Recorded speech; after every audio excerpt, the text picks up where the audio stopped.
मैं नीलम मिश्रा आज कक्षा 9 के लिए क्षेत्र से पाठ 2 लहासा की ओर आप लोगों को पढ़ाने जा रही हूँ। ये देखिए, इस पाठ के जो लेखक हैं राहुल सांकृत्यायन जी हैं और इनका जन्म उत्तर प्रदेश के पंदहा नामक गांव में हुआ था। सन 1930 में इन्होंने श्रीलंका की यात्रा की और बौद्ध धर्म को अपना लिया था, अर्थात इन्होंने अपना धर्म परिवर्तित करके बौद्ध धर्म को अपना लिया था। सन 1963 में इनका निधन हो गया, इन्होंने संसार को अलविदा कर दिया। आगे देखिए, इनकी जो रचनाएं हैं, मुख्य रूप से जो इनकी रचनाएं हैं उन्हें हम यहाँ देखते हैं, जैसे मेरी जीवन यात्रा, 22वीं सदी, ओल्गा से गंगा, दर्शन दिग्दर्शन, दिमागी गुलामी, भागो नहीं दुनिया को बदलो, घुमक्कड़ शास्त्र आदि। अब जो हम पाठ पढ़ने जा रहे हैं वो है लहासा की ओर। तिब्बत की जो राजधानी है वो है लहासा और तिब्बत की राजधानी लहासा की ओर एक यात्रा वृत्तांत लेख है।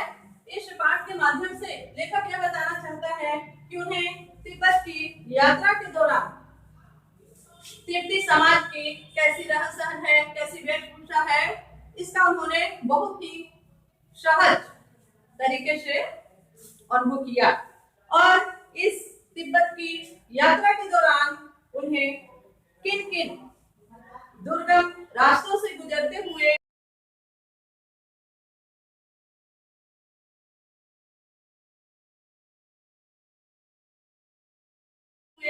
विभिन्न कठिनाइयों का सामना करना पड़ा है, उसका भी उन्होंने इस पाठ में बखूबी वर्णन किया है। अब हम चलते हैं अपने पाठ के विषय वस्तु पर। तो जो हमारा पाठ है लहासा की ओर, अब इस पाठ के ओर हम लोग आगे बढ़ते हैं। तो जो लेखक हैं वो कहाँ लहासा की तिब्बत की यात्रा करना चाहते थे, लेकिन उस समय चूंकि हमारा देश स्वतंत्र नहीं था, इस कारण यहाँ जो यात्रा करना था उन्हें यात्रा करने के लिए उन्हें इजाजत नहीं दी जाती थी, लेकिन लेखक को तो यात्रा करनी ही थी। इसके लिए उन्होंने सोचा कि मैं तो तिब्बत की यात्रा करूंगा ही, इसके लिए चाहे मुझे कुछ भी करना पड़े। इसके लिए उन्होंने अपने एक बौद्ध भिक्षु मित्र सुमति को तैयार किया और स्वयं सन 1929 के लगभग इन्होंने यात्रा करने के लिए ठान ली।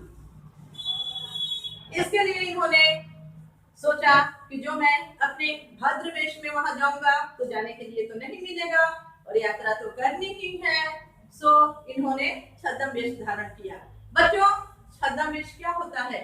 छद्म वेश वह होता है जिसे व्यक्ति विशेष अपने मन चाहे मन के अनुसार उस वेश को धारण कर लेता है। तो सो इन्होंने भिखमंगे का रूप धारण किया और तिब्बत जाने के लिए इन्होंने नेपाल के रास्ते को चुना। नेपाल के रास्ते से इन्होंने तिब्बत की यात्रा की। यात्रा के दौरान उस समय क्या था कि आपका जो तिब्बत जाने के लिए इन्होंने नेपाल की रास्ता को चुना और ये नेपाल की रास्ता से वहां पर तिब्बत पहुंचे। तिब्बत पहुंचने पर उस समय जो रास्ता था तिब्बत के लिए, वहां पर पहले सैनिकों की छावनियां हुआ करती थी, लेकिन अब वो वर्तमान समय में नहीं थी। वहां जो तिब्बत के लोग थे वही वहां रहते थे। वहां पहुंचने के पश्चात इन दोनों मित्रों ने चाय पीने की इच्छा व्यक्त की, सो इन्होंने चाय पीने के लिए वहां एक व्यक्ति विशेष के यहाँ जाते हैं और जो हमारे यहाँ की जो चाय बनती है उससे वहां की जो तिब्बत की चाय होती है काफी अलग होती है। वहां के चाय में दूध के स्थान पर नमक, सोडा और मक्खन का प्रयोग किया जाता है और आप अपनी चाय बनाने के लिए उस घर की सास बहू को दे सकते हैं।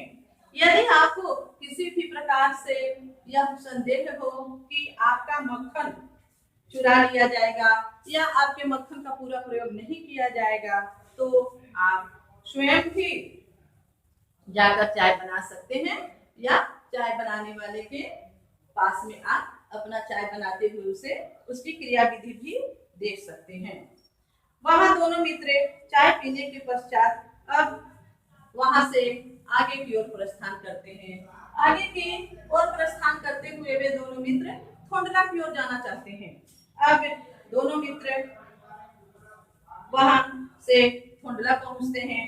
थोंडला पहुंचने पर उन्हें वहां रहने के लिए बहुत ही अच्छा स्थान मिल जाता है, क्योंकि जो सुमति था उसके वहां काफी जान पहचान के यजमान भी रहते थे। वे लोग जब थोंडला पहुंचते हैं तो वे तो दोनों भिखमंगे का रूप धारण किए रहते हैं, इसलिए उन्हें आसानी से वहां रहने के लिए मिल जाता है। इसके बाद 5 सालों के बाद जब वे वापस आए थे तो उन्हें रहने के लिए वहां अच्छा स्थान नहीं मिला था। क्यों नहीं मिला था? क्योंकि वे उस समय भद्रवेश में थे। भद्रवेश अर्थात पूरे सोटकोट में थे। और जब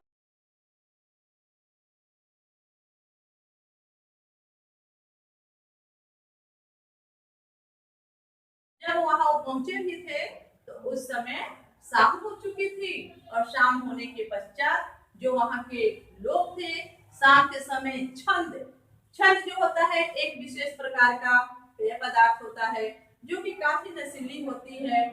उसे पीने के पश्चात व्यक्ति विशेष को अपना शुद्ध बुद्ध नहीं रहता है, वो काफी नशे में मस्त हो जाता है, और इसलिए उन्हें वहां नहीं रहने के लिए जगह मिलता है। और इसके साथ ही वे काफी देर से शाम को भी पहुंचे रहते हैं। आगे की ओर हम चलते हैं। अब उस समय की तो बात यह थी कि उन्हें रहने के लिए स्थान नहीं मिला था, लेकिन वर्तमान समय में वे दोनों मित्र थोंडला पहुंच जाते हैं। अब थोंडला से आगे की ओर प्रस्थान करते हुए ये दोनों मित्र जो है चलना शुरू कर देते हैं, और मार्ग में चलते हुए इन्हें काफी कठिनाइयों का सामना करना पड़ता है। यह मार्ग काफी कठिन था। इस मार्ग में डाकू हथियारों से लैस रहते थे।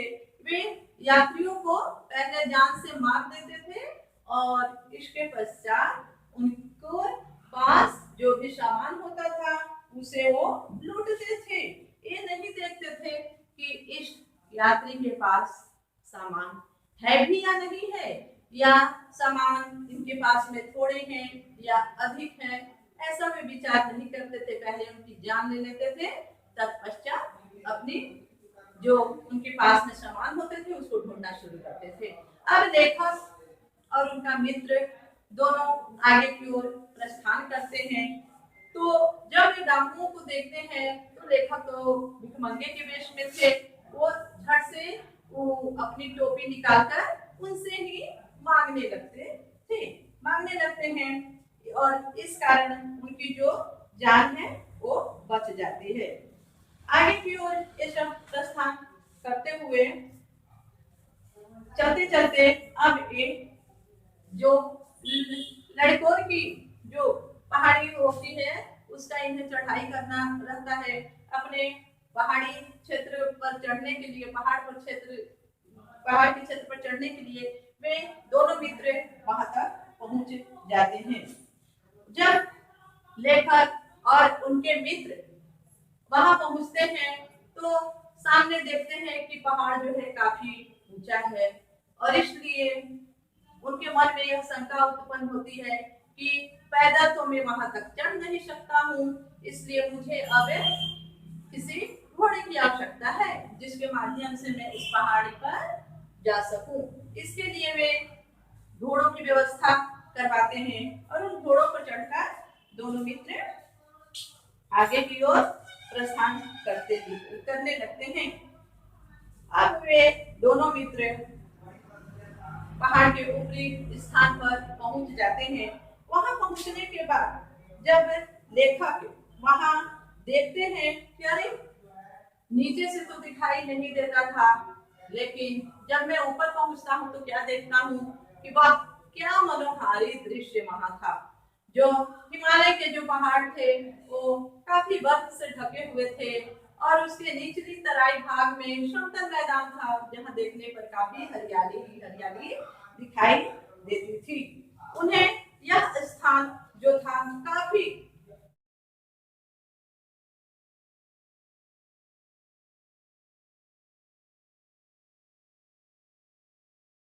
मनमोहक और आरामदायक प्रतीत हुआ। यात्रा के दौरान जो उन्हें थकावट हुई थी वो वहां पहुंचने के पश्चात ही समाप्त भी हो गई। वहां पहुंचने के बाद वे दोनों मित्र विश्राम करते हैं। विश्राम करने के पश्चात अब वहां से वे नीचे की ओर प्रस्थान करना चाहते हैं।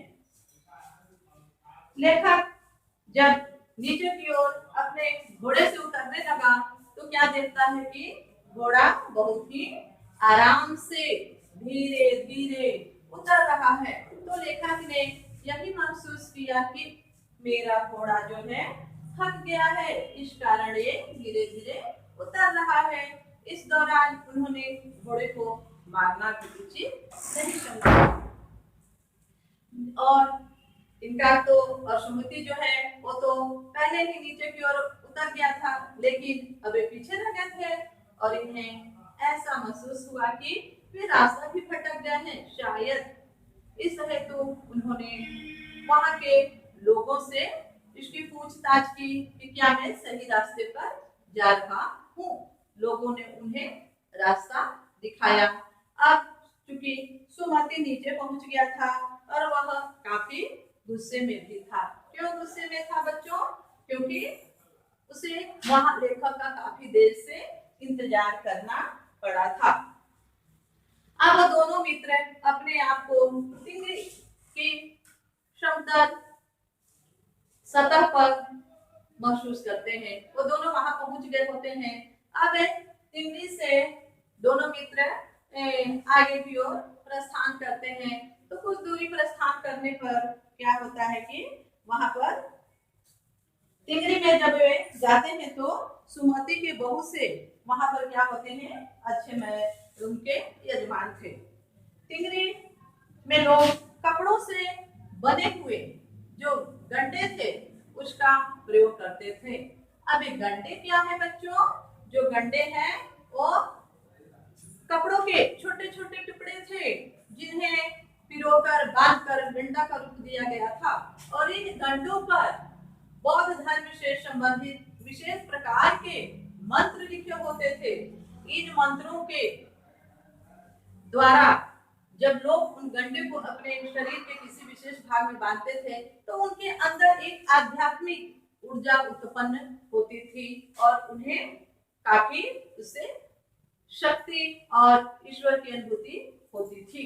तो अब वहां टिंगरी पहुंचने के पश्चात जो सुमति है क्या करते हैं कि अब उन गंडों को गांव में बांटने के लिए जाना चाहते थे, और ऐसा करने पर उन्हें थोड़ा समय लग सकता था। सो लेखक ने उनसे कहा कि हम लोग अब आगे की ओर प्रस्थान करते हैं, आप यहाँ से चलिए, हम लोग अपने गंतव्य स्थान पर मैं जब पहुंचूंगा तो आपको कुछ रुपए पैसे दे दूंगा, इसलिए तो आप गांव में जाकर इन गंडे को बांटने का कष्ट ना कीजिए, क्योंकि हमें अभी आगे की यात्रा भी तय करनी है। लेखक का ऐसा बात सुनकर जो सुमति उनके मित्र थे मान जाते हैं और वे आगे की ओर प्रस्थान करते हैं। आगे की ओर वे दोनों जब मित्र प्रस्थान करते हैं तो प्रस्थान करते हुए वो शेखर विहार में पहुंचते हैं। अब शेखर विहार जो है काफी वहां का जो वातावरण था बहुत ही अच्छा था। वहां की जो भूमि थी समतल थी, और जो वहां के जागीरदार थे उनकी जो भूमि थी वे अपनी भूमि को वहां के जो बौद्ध भिक्षु थे उन लोगों के सुपुर्द कर रखा था, और उनकी जमीन की देखभाल करने वाले जो बौद्ध भिक्षु थे उन्हें नमसे कहा जाता था और उन्हें कितना पावर दिया गया था जैसे कि वे ही जमीन के मालिक हो या राजा हो। अब दोनों मित्र जब वहां पहुंचते हैं तो उनकी मुलाकात नमसे से होती है। नमसे उन्हें एक अच्छे स्थान पर ले जाते हैं जहां की पहुंचने के पश्चात लेखक ने देखा कि वहां काफी बौद्ध धर्म से संबंधित एक से एक अच्छी पुस्तकें रखी हुई थी। इन पुस्तकों की संख्या लगभग 103 के लगभग थी। लेखक अब चूंकि एक भिक्षु के रूप में भिक्षमंगे के रूप में ही थे और जो सुमति थे उनके पास अभी भी बौद्ध धर्म से संबंधित जो गंडे थे वो बचे हुए थे। अब लेखक सोचता है कि चलो किसी भी तरह से यहाँ से सुमति को मैं भेज दूं कि जाओ भाई तुम यहाँ के जो गांव है वहां पर जाकर तुम इन गंडों को बांट आओ और तुमको तो ये काम करने में 2-3 दिन लग ही जाएगा, तब तक मैं इन पुस्तकों को अच्छी तरह से पढ़ लूंगा। और उनका जो मित्र है वो गंडों को बांटने के लिए गांव के लोगों के मध्य चले जाते हैं और तब तक जो लेखक हैं उन अनमोल पुस्तकों का अध्ययन करने लगते हैं। और तत्पश्चात जब उनका मित्र वापस आता है तो दोनों मित्र वहां से अब अपने जिस स्थान से गए हुए रहते हैं उसी स्थान पर पुनः आना चाहते हैं और वो दोनों मित्र वहां से अपना सामान पीठ पर लादकर अपने उसी स्थान पर जहां से उन्होंने यात्रा शुरू की थी और वहां पर वो दोनों मित्र अब आ जाते हैं। बच्चों इस पाठ से जो कि था पाठ हमारा लहासा की ओर, इस पाठ को पढ़ने से इस पाठ का स्टडी करने से हमें ऐसा प्रतीत होता था जैसे हम सब भी सुमति और लेखक के साथ इस तिब्बती यात्रा का पूरा उनके साथ साथ हम लोग भी क्या कर रहे हैं, यात्रा कर रहे हैं।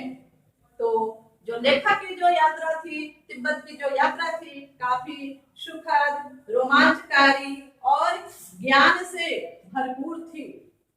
तो ऐसे ऐसे स्थानों की यात्रा करने से हमें भी क्या होता है, काफी जानकारी और ज्ञान की प्राप्ति होती है। Okay, thank you.